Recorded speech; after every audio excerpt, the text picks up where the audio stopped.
Ito na mga kabasketball, malakas na line-up ng Australian Boomers, posible pa ring talunin ng ating Gilas Pilipinas dahil sa nalalapit na paglalaro ng ating pambatong si Kai Sotto. At Kai Sotto, mas lumaki yung chance sa NBA ngayon dahil sa pagdodominate ni Victor Wembanyama.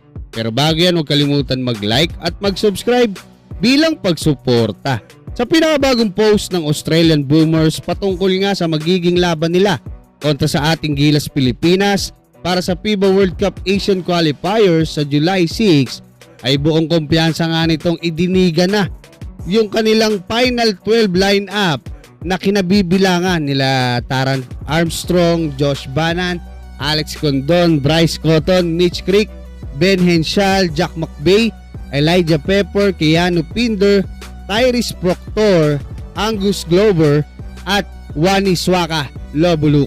Kumbaga sa baraha mga kabasketball, talagang idinigan na nila, no? Wala silang pakialam. Sige, scout nyo, ganyan kami kalakas. Parang ganon yung dating na itong pagkaka-announce ng Australian Boomers. Parang kumbaga sa akin parang hindi sila nag-aalala na sige, scout nyo kung kaya nyo kaming talunin.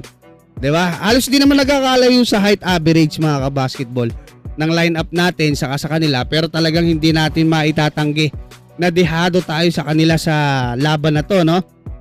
Home court nila at talagang malakas yung kanilang koponan at syempre yung doon sa posisyon na 1 hanggang 3 talagang dehado tayo, point guard, shooting guard, pati doon sa wings, no, or sa small forward, dahil yung pinakamaliit nila 6-footer si Bryce Cotton, yun po yung GOAT nila na import, 6-time MVP sa NBL Australia, 'di ba? Naturalize nila 'yan.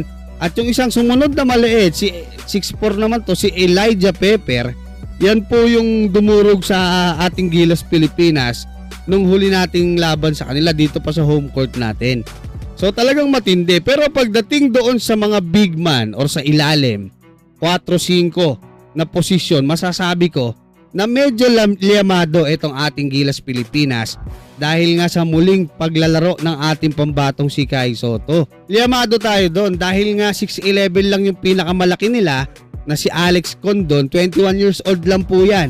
Okay, athletic, mabilis, talaga namang mataas yung basketball IQ, pero pagdating sa banggaan, I doubt na uubra siya ngayon. Dito nga sa ating pambatong si Kai Sotto, mas malakas na, mas malaki ang katawan. Nakita niyo naman, mga former NBA player yung mga pinapatalsik doon sa Japan B-League. Pag sinamahan mo si Kai ng isang AGA doon sa ilalim, ay siya. Sino kaya ang makakuha ng rebound ng basta-basta dyan? Kumbaga, kung i-rate mo yan, kung sa 100%, siguro liyamado pa rin. Siguro mga 55 sa Australia, 45 lang sa ating Gilas Pilipinas.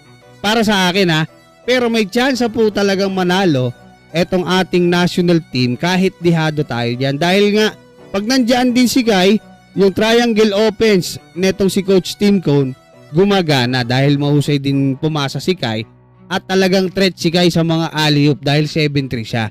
Ngayon mga kabasketball, sa ibang balita sa naging interview sa dating NBA player at ESPN Sports Analyst na ngayon na si Kendrick Perkins, ay binatigos nga nito ang naging performance ng 7-footer na si Chet Holmgren sa naging pagkatalo ng OKC Thunder sa San Antonio Spurs, kung saan ipinakita daw nito kung gaano siya kalambot at katakot kay Victor Wembanyama. Kailangan na daw i-trade ng OKC si Chet dahil mananatili daw na nagdo-dominate si Victor Wembanyama, kaya kailangan nilang humanap ng ipantatapat sa kanya. At this point mga kabasketball, aminado tayo na sadyang napakahusay ni Wemby, no? Kumbaga para sa akin nga ngayon mga kabasketball, si Victor Wembanyama ang pinakamalakas, pinakamagaling na player ngayon sa NBA. Hindi natin sasabihin na kayang-kaya siyang bantayan ni Kai Sotto at this point. Pero posible po na may mga NBA teams na magka-interest dito nga sa pambato natin, especially kapag maganda yung naipakita niyang performance sa Gilas at sa NBA Summer League. Nakita naman natin, mas lumakas na yung katawan ni Kai, hindi siya injured ngayon, mas lumaki na, hindi na siya madaling na itutulak. At least pang box out dito nga kay Wemby, pang ilang, 'Di ba? Malay mo makapuntos din si Kai kahit na sabi mong off the bench lang siya pansamantala, pero pwede siya talagang gawing project ng mga NBA teams kahit na kumbaga hindi naman starter ngayon, no? Backup center lang muna, pero malay mo makaka-basketball, ha?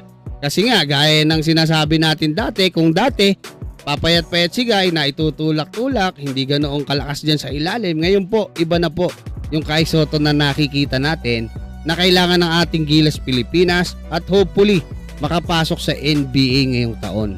Kayo mga kabasketball, ano masasabi nyo hanggang dyan? Maraming salamat at God bless sa inyong lahat.